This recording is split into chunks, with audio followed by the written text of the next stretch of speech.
नमस्कार, आप देख रहे हैं हिंदुस्तान मेल न्यूज और आइए रुक करते हैं आज की खबरों की ओर। काम करते करते अलमारी कर दी साफ, हिडन कैमरे में हुआ खुलासा। हीरानगर थाना क्षेत्र का है मामला। इंदौर में ब्राह्मण समाज की शोभा यात्रा में विवाद, वर्तमान पूर्व अध्यक्ष भिड़े। मेडिकल कॉलेज उद्घाटन के लिए पीएम को बुलाने की कवायद। इंदौर का ईएसआईसी हॉस्पिटल बनेगा देश का सबसे बड़ा। इंदौर में प्रशासनिक संघ ने किया प्रदर्शन, कलेक्टर आशीष सिंह को सौंपा ज्ञापन। मई में मानसून जैसी बारिश, 38 साल के बाद दोहराया इतिहास। महाकाल मंदिर परिसर में लगी भीषण आग, दूर दूर तक लपटें उठी। शहर में युवक को चाकू के साथ रील बनाना पड़ा भारी, पुलिस ने कर दी कार्रवाई। इंदौर में अवैध कॉलोनियों पर प्रशासन का शिकंजा, तकनीकी सहायता से पता लगाया जा रहा अवैध निर्माण। नाइजीरियन को दिल्ली से पकड़कर इंदौर लाई क्राइम ब्रांच, बार कर्मचारी को सप्लाई की थी ड्रग। इंदौर में बुजुर्ग को जांच में बता दिया एचआईवी पॉजिटिव, परिवार ने जांच कराई तो हुआ खुलासा। इंदौर में कपड़ा व्यापारी के घर में लगातार हो रही चोरी के बाद व्यापारी ने घर में ही हिडन कैमरे लगा दिए और उसके बाद चौंकाने वाले चोरी के खुलासे हुए। घर में ही काम करने वाली महिला कर्मचारियों ने चोरी की वारदात करते हुए कैमरे में कैद हो गई। फिलहाल पुलिस महिला से पूछताछ में जुटी हुई है। एडिशनल डीसीपी राम सिंह मिश्रा द्वारा बताया गया कि हीरानगर थाना क्षेत्र में ही रहने वाले द्विरत्न द्वारा बताया गया कि कुछ दिनों से उनके घर में रखी हुई अलमारी से सोने चांदी के जेवरात और सामान लगातार चोरी हो रहा था। एक सप्ताह वह समझ नहीं पा रहे थे कि धीरे धीरे करके सामान जा कहां रहा है, जिसके बाद उन्होंने कमरे में रखी हुई अलमारी को सुनिश्चित करते हुए हिडन कैमरे लगवाए और फिर चोर की ताक में बैठे रहे। इसके बाद घर में ही काम करने आने वाली महिला उनके द्वारा कैमरे में कैद हो गई और अलमारी में काम करती हुई नजर आई और शक होने पर उन्होंने तुरंत फुटेज के आधार पर पुलिस को शिकायत की। अब पुलिस महिला से पूछताछ कर रही है। बताया जा रहा है कि पूछताछ के आधार पर ही पुलिस का कहना है कि जो उनके घर के सामान चोरी हुआ है वह बरामद किया जाएगा। हाँ, एक घटना संज्ञान में आई हुई है। दिव्यरत्न जी हैं जो प्राइम सिटी में रहते हैं, कपड़े की दुकान चलाते हैं। उनके द्वारा बताया गया कि काफी लंबे समय से उनके घर से बहुत सारी चीजें कहीं गुम हो रही हैं। उस पर तो उनके द्वारा वहां पे अपने घर पे कैमरा लगाया गया था। उसमें से एक संदिग्ध महिला दिखी हुई है जो उनके घर पर काम करती थी। संबंधित महिला को, उसके परिजनों को तलब कर लिया गया है। पूछताछ हमारी जारी है, जल्दी ही पकड़ कर खुलासा किया जाएगा।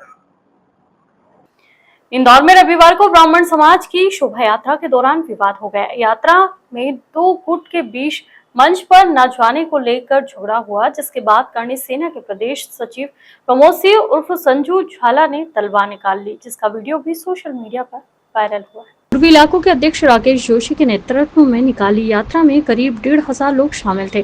जब यात्रा बंगाली चौराहे पहुंची, जहां करणी सेना का मंच लगा था, तो अध्यक्ष राकेश जोशी ने यात्रा को सड़कों की दूसरी ओर मोड़ दिया। इससे उनका पूर्व अध्यक्ष सूरज जोशी से विवाद हो गया। इस दौरान प्रमोद सिंह उर्फ संजू झाला ने तलवार निकाल ली और यात्रा को अपने मंच तक पहुंचाया।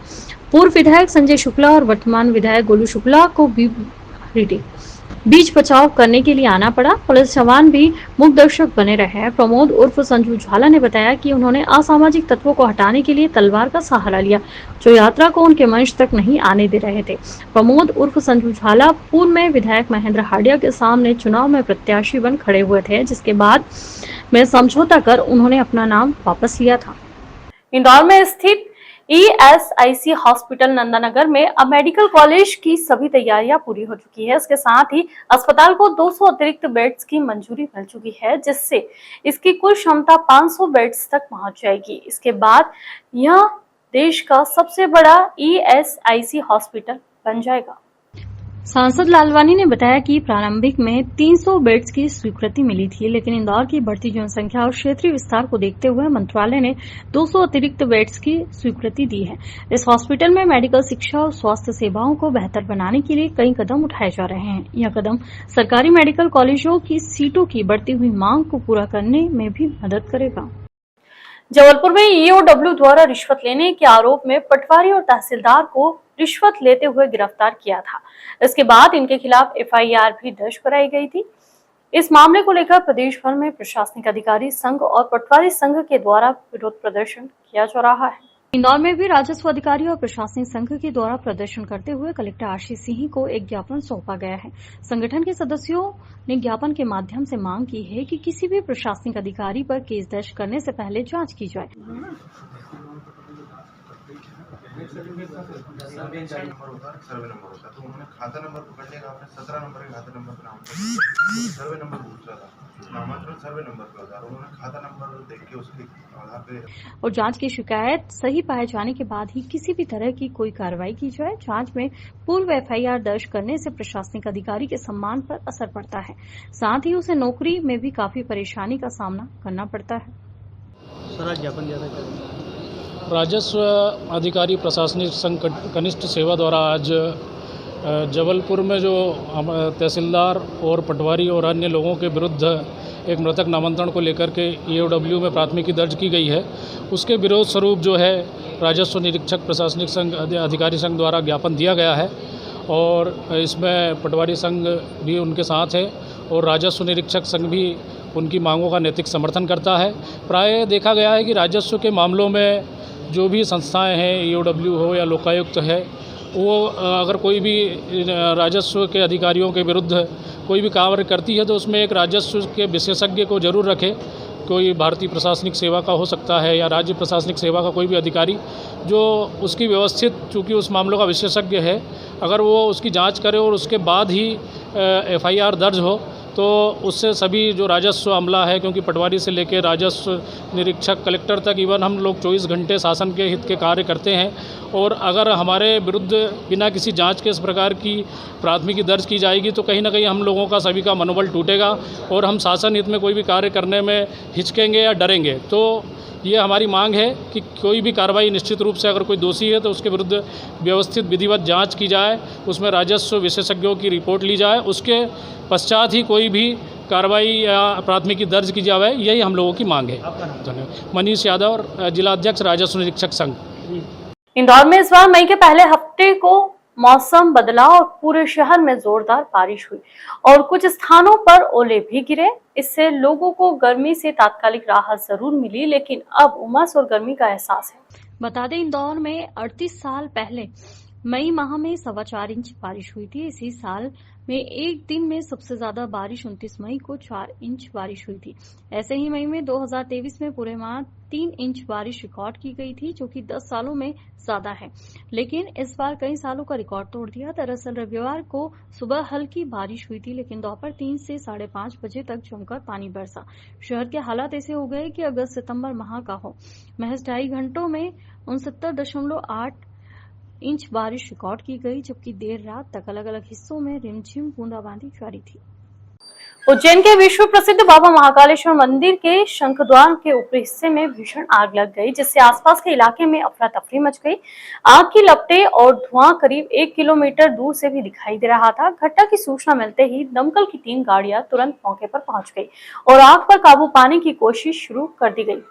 बताया जा रहा है कि CCTV कंट्रोल रूम में ऊपर रखी हुई बैटरी में आग लगी है। अच्छी बात यह रही कि इस आग में किसी व्यक्ति के आहत होने की सूचना नहीं आई है। दरअसल उज्जैन के विश्व प्रसिद्ध बाबा महाकालेश्वर मंदिर में उस समय हड़कंप मच गया जब शंखद्वार के ऊपर अचानक आग लग गई। आग इतनी भीषण थी कि इसकी लपटें और धुआं 1 किलोमीटर तक से दिखाई दे रहा था। सूचना मिलते ही 3 दमकल की गाड़ियां मौके पर पहुंच गई और महाकाल मंदिर समिति के आला अधिकारी भी मौके पर पहुंचे। बताया जा रहा है कि CCTV कंट्रोल रूम के ऊपर रखी बैटरी में आग लग गई। घटना में किसी के हताहत होने की जानकारी नहीं है।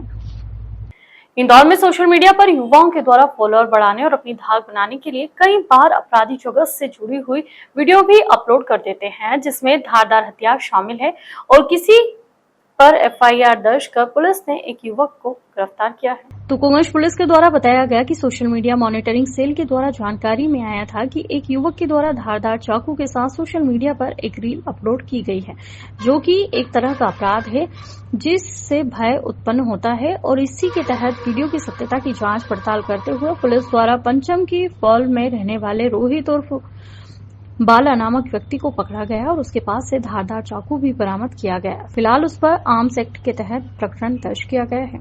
और हमारे द्वारा इस पे कार्रवाई जारी है और पहले जो होता था कि हम लोग जब शिकायत आती थी हमारे पटवारी प्रतिवेदित करते थे उसी के आधार पर अवैध कॉलोनी की कार्रवाई होती थी। हमने इस सिस्टम को चेंज किया है। अब हम जो हमारा रजिस्ट्री का डेटा है उसको निकाल रहे हैं और उसके आंकड़ों से हम पता कर रहे हैं तकनीक की सहायता से कि कहाँ कहाँ पर अवैध कॉलोनाइजेशन का काम हो रहा है। लगभग 50 के आसपास हम लोग अभी तक FIR के निर्देश इसमें दे चुके हैं और हम आगे इसमें ये भी कार्रवाई कर रहे हैं कि इन पे कॉलम 12 में भी हम लोग उसकी एंट्री करें, जिससे कि भविष्य में भी किसी तरीके का लाभ जो अवैध कॉलोनाइजर हैं वो न उठा पाए। हाँ, हमारी CI सेल अब भी सक्रिय है जो सोशल मीडिया मॉनिटरिंग का काम कर रही है और ये देखा जा रहा है कि सोशल मीडिया पर कुछ ऐसे आतंक अपराधी हैं जो किसी हथियार के साथ में या किसी गलत हरकत करते हुए बहुत सारे फोटोग्राफ शेयर कर रहे हैं, तो उसकी बैक ट्रैकिंग की जा रही है, जिसमें से बहुत सारे थानों में कार्रवाई की गई है।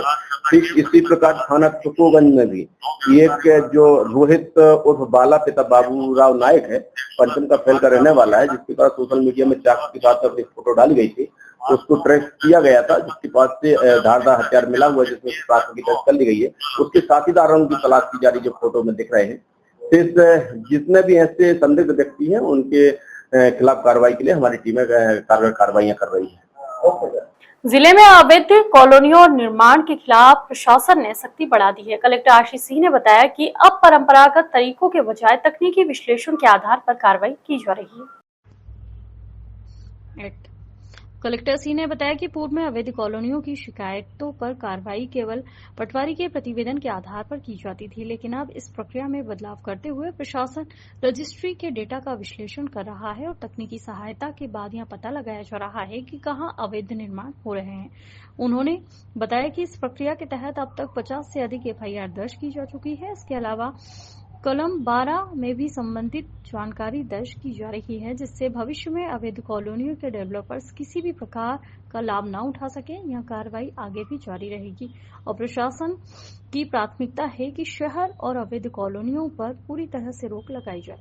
और हमारे द्वारा इस पे कार्रवाई जारी है और पहले जो होता था कि हम लोग जब शिकायत आती थी हमारे पटवारी प्रतिवेदित करते थे, उसी के आधार पर अवैध कॉलोनी की कार्रवाई होती थी। हमने इस सिस्टम को चेंज किया है। अब हम जो हमारा रजिस्ट्री का डेटा है उसको निकाल रहे हैं और उसके आंकड़ों से हम पता कर रहे हैं तकनीक की सहायता से कि कहाँ कहाँ पर अवैध कॉलोनाइजेशन का काम हो रहा है। लगभग 50 के आसपास हम लोग अभी तक FIR के निर्देश इसमें दे चुके हैं और हम आगे इसमें ये भी कार्रवाई कर रहे हैं कि इन पे कॉलम 12 में भी हम लोग उसकी एंट्री करें, जिससे कि भविष्य में भी किसी तरीके का लाभ जो अवैध कॉलोनाइजर हैं वो न उठा पाए। इंदौर क्राइम ब्रांच ने एक नाइजीरियन को दिल्ली से पकड़कर इंदौर लाई है। आरोपी ने पूर्व में पकड़े गए बार कर्मचारी की MD ड्रग सप्लाई की थी। इस मामले में क्राइम ब्रांच उससे पूछताछ कर रही है। एडिशनल डीसीपी राजेश दंडोतिया ने बताया कि उनकी टीम ने नई दिल्ली से कृष्णापुरी निवासी जेकब नानू बुयुके उप्पू को गिरफ्तार किया है। जेकब ने पूर्व में पकड़े गए हरिओम झा निवासी नई दिल्ली को ड्रग सप्लाई की थी। हरिओम अपने एक साथी के साथ इंदौर में इसकी डिलीवरी करने आया था, जहां उसे गिरफ्तार कर लिया गया। पूछताछ में उसने नाइजीरियन से ड्रग खरीदने की बात कबूली थी। इस दौरान आरोपियों के पास से 36 ग्राम MD भी बरामद की गई थी। जेकब से पूछताछ में पता चला कि नाइजीरिया के इनुगु शहर का मूल निवासी है। यह पिछले 3 साल से दिल्ली में रह रहा है, जहां रिफ्रेशमेंट शॉप चला रहा है। उसने स्वीकार किया कि पिछले 1 साल से अपनी गैंग के अन्य सदस्यों के जरिए MD ड्रग्स की सप्लाई कर रहा है। नाइजीरियन जेकब को क्राइम ब्रांच कोर्ट में पेश कर रिमांड पर लेकर आगे की पूछताछ करेगी। जैसा कि आपको विदित है कि ड्रग्स के खिलाफ अभियान हमारा युद्ध स्तर पर जारी है और अभी क्राइम ब्रांच ने 29/4/25 को एक ड्रग्स की कार्रवाई की थी, जिसमें 36 ग्राम MD मिला था। और ये जो MD मिला था इसमें यहीं इंदौर में हरिओम झा, ये जो बिहार का रहने वाला है, और एक लक्ष्य सिंह राजपूत, ये राजस्थान का रहने वाला है। हरिओम झा जो बिहार का रहने वाला है, ये एक्चुअल में द्वारका नई दिल्ली में रहने चला गया था और फिर वहाँ ये एक नाइजीरियन के संपर्क में आ गया था, जहाँ से लगातार MD ले रहा था। और कुछ दिन पहले 29 तारीख को ये यहाँ पर ड्रग्स बेचने के लिए आया था, तो इसको क्राइम ब्रांच ने मुखबिरी के आधार पे उठाया था। तो ये दोनों आरोपी मिले थे, जिनसे लगभग 36 ग्राम MD मिली थी। आगे की पूछताछ में इसने एक नाइजीरियन का नाम बताया था, जिसका नाम जैकब नान बुइके है, जिसकी उम्र 37 वर्ष है, कृष्णापुरी दिल्ली में रहता है। इसको टीम इसके निशानदेही पर जाकर के उठा करके लाई है और अब इसकी पुलिस रिमांड लेकर के इससे पूछताछ की जाएगी कि इसको कहाँ से ड्रग्स मिलती थी और इसके आगे की चेन के ऊपर काम किया जाएगा। अभी तक तो इसका कोई पुराना आपराधिक रिकॉर्ड नहीं मिला है। ये कुकिंग करने के लिए उद्देश्य यहाँ से नाइजीरिया से अपने देश में आया था। आपको विदित हो कि इसके पहले नवंबर-दिसंबर में एक आमिर गौरी को भी पकड़ा गया था, जिसमें उसके लिंक हमको नाइजीरियन से मिले थे और उस समय भी हमने एक एंथोनी नाम के नाइजीरियन युवक को लेकर के आए थे और ये नाइजीरियन पर की गई दूसरी कार्रवाई। ये जो नाइजीरियन है ये भी अब अभी जानकारी ले रहे हैं। अभी तो पुलिस रिमांड लेकर पूछताछ करेंगे। वैसे इसने किसी और का भी नाम बताया है, कोई नाइजीरियन ही है। अब उसके ऊपर हम काम करेंगे। विदेश से लाना कुछ सप्लाई बताया है कि विदेश जाता था? नहीं, अभी से विदेश से लाने के अभी कोई साक्ष्य नहीं मिले हैं और अभी से पुलिस रिमांड लेकर एक बार फर्दर पूछताछ करेंगे तो इससे स्थिति क्लियर होगी। अभी पासपोर्ट तो इसका जब्त नहीं हुआ, इसके बारे में पूछताछ की जाएगी। भारत में कब से रह रहा था? ये पिछले लगभग 1 साल से रह रहा था और ये यहाँ पर कुकिंग का काम कर रहा था दिल्ली में। कुकिंग होटलों में जो कुकिंग होती है वो काम कर रहा था और साथ में नाइजीरियन की पूरी एक बस्ती है वहाँ पे कृष्णापुरी दिल्ली में, जहाँ पे कई लोग वहाँ पे रहते हैं और इस तरह के ड्रग्स बेचने की भी आम शिकायतें वहाँ पर भी होती हैं, जिस पे दिल्ली पुलिस समय समय पर कार्रवाई करती रहती है। इस प्रकरण में भी दिल्ली पुलिस की मदद से ही इसको पकड़ा गया है। नहीं, अब इस संबंध में थोड़ा उसके पासपोर्ट का और वीज़ा के बारे में जानकारी ली जाएगी, उसके बाद ही इस समय स्थिति क्लियर हो पाएगी। नहीं, अभी तक तो इसने बताया, इसने तो क्लियरली यही बताया है कि वो यहाँ वैध तरीके से रह रहा है और कुकिंग के कार्य से रह रहा है। इंदौर के पंडरीनाथ थाना क्षेत्र में रहने वाली एक बुजुर्ग महिला को गंभीर बीमारी बताते हुए पूरे परिवार को मानसिक प्रताड़ना का सामना करना पड़ा। पर जब परिवार ने सरकारी अस्पताल की लैब में जांच कराई तो खुलासा हुआ कि महिला को बीमारी ही नहीं है। पूरे मामले में जानकारी देते हुए additional police commissioner Amit Singh द्वारा बताया गया कि 75 वर्ष की बुजुर्ग महिला घर में गिर गई थी, जिसके बाद उन्हें निजी अस्पताल में ले जाया गया, जहां प्रारंभिक इलाज के लिए अस्पताल ने इलाज के 40,000 की डिमांड की और तमाम जांच भी करवाई, जिनका इलाज और जांच कराई गई, जिसमें बताया गया कि उन्हें HIV की बीमारी है, जिसके बाद पूरा परिवार स्तब्ध रह गया और 3 महीनों तक इलाज चला। 2,50,000 की डिमांड के साथ इलाज जारी रहा। परिवार को आशंका हुई तो उन्होंने MY में भी जांच कराई तो रिपोर्ट नेगेटिव आई, जिसमें पूरे मामले में थाने पर शिकायत की गई। पुलिस का कहना है कि काफी गंभीर प्रकरण है। डॉक्टर धर्म के खिलाफ डॉक्टर धर्म के खिलाफ ऐसा नहीं होना चाहिए। पुलिस ने प्रकरण दर्ज कर जांच शुरू कर दी है। डॉक्टर से गलती हुई या जांच की लैब में गलती है, जो भी है उस पर बड़ी कार्रवाई की जाएगी। देखिए, ये बहुत ही शर्मनाक घटना है और मेडिकल एथिक्स के विरुद्ध है। पंडरीनाथ में एक 75 वर्षीय सीनियर सिटीजन महिला थी जो अपने घर में गिर गई थी। फ्रैक्चर हो गया था कूल्हे में और वहां पर फिर वो वहीं के एक हॉस्पिटल में डॉक्टर रजनीश के पास इलाज के लिए गई थी। पहले 40,000 रुपए की डिमांड की गई और 2 दिन बाद एलिजा रिपोर्ट में उनको कोरोना पॉजिटिव, उन्हें एड्स पॉजिटिव बताया गया और फिर 2.5 लाख रुपए की डिमांड की गई। बाद में 3 महीने तक ये जो परिवार रहा वो बड़े दहशत में रहा। HIV अपने आप में एक ऐसी लाइलाज बीमारी है और उसके साथ जो सामाजिक प्रतिष्ठा है वो भी जुड़ी रहती है। और इसके बाद जब MI हॉस्पिटल में फिर से टेस्ट कराया गया MIH हॉस्पिटल में, तो पता चला कि महिला जो है एलिजा टेस्ट जो है उसमें एड्स से पीड़ित नहीं थी। ये शिकायत थाने में आई है। इसके हर पक्ष की हम जांच करवा रहे हैं और ऑल इंडिया मेडिकल एसोसिएशन को भी हम लिखेंगे अगर निश्चित तौर पे इसमें डॉक्टर की तरफ से लापरवाही की गई या अपने मेडिकल एथिक्स के विरुद्ध काम किया गया और BNS के तहत भी हम इसमें अपराध भी कायम करेंगे। तो इन सब चीजों का हम परीक्षण कर रहे हैं और जांच पे जो भी तथ्य सामने आएगा उसके अनुरूप हम निश्चित तौर पे कार्रवाई करेंगे। हम हर पक्ष पे करेंगे। देखिए, सबसे महत्वपूर्ण चीज ये है कि एड्स के पेशेंट के एलिजा टेस्ट के में से पहले भी क्लिनिकल और पैथोलॉजिकल चेंजेस होते हैं। उसको बिना चेक किए एक बुजुर्ग महिला जो 75 साल की है, एड्स में लोग पूरी तरीके से एनीमिक हो जाते हैं, हीमोग्लोबिन का लेवल पे चेंजेस होता है, बहुत से चेंजेस होते हैं जो एड्स के पेशेंट के साथ रहता है। तो वो क्लिनिकली और पैथोलॉजिकली भी वेरीफाई करना था और ये बिल्कुल मेडिकल प्रैक्टिशनर की एथिक्स के विरुद्ध है कि ज्यादा पैसा लेने के लिए एड्स जैसी लाइलाज बीमारी बताकर पैसा बढ़ाना, 2.5 लाख रुपए मरीज से वसूलना, ये कहीं से भी उचित नहीं है। इसके आपराधिक कॉन्सिक्वेंसेस पे भी हम फोकस कर रहे हैं। अगर इसमें क्रिमिनलिटी इन्वॉल्व रहेगी तो निश्चित तौर पे हम कार्रवाई करेंगे और ऑल इंडिया मेडिकल एसोसिएशन को निश्चित तौर पे पत्र लिखा जाएगा। इस तरीके के डॉक्टर रजनीश जैसे जो डॉक्टर हैं उनके विरुद्ध कार्रवाई की जाए और उनका जो मेडिकल का लाइसेंस है प्रैक्टिस का उसको भी निरस्त किया जाए।